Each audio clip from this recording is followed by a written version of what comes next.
Alessio Assilli, toscano dell'SC Nuoto, si prende il passaggio a metà gara 27,80, lui che ha conquistato il titolo italiano di categoria nei 200 farfalla a Roma, Stadio del Nuoto estate scorsa. È stato anche 2 volte bronzo nei 100 farfalla e nei 100 stile libero in quell'occasione.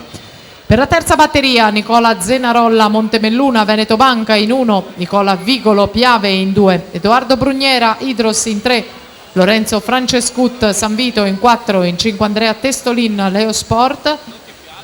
in corsia numero 6 Simone Baldessari, Amici Nuoto Riva, in 7 Francesco Federighi, Future Club Cavalieri, Federico Fornasari, Stradivari in 8, Alessio Assilli conclude in 58 e 97 la sua prova.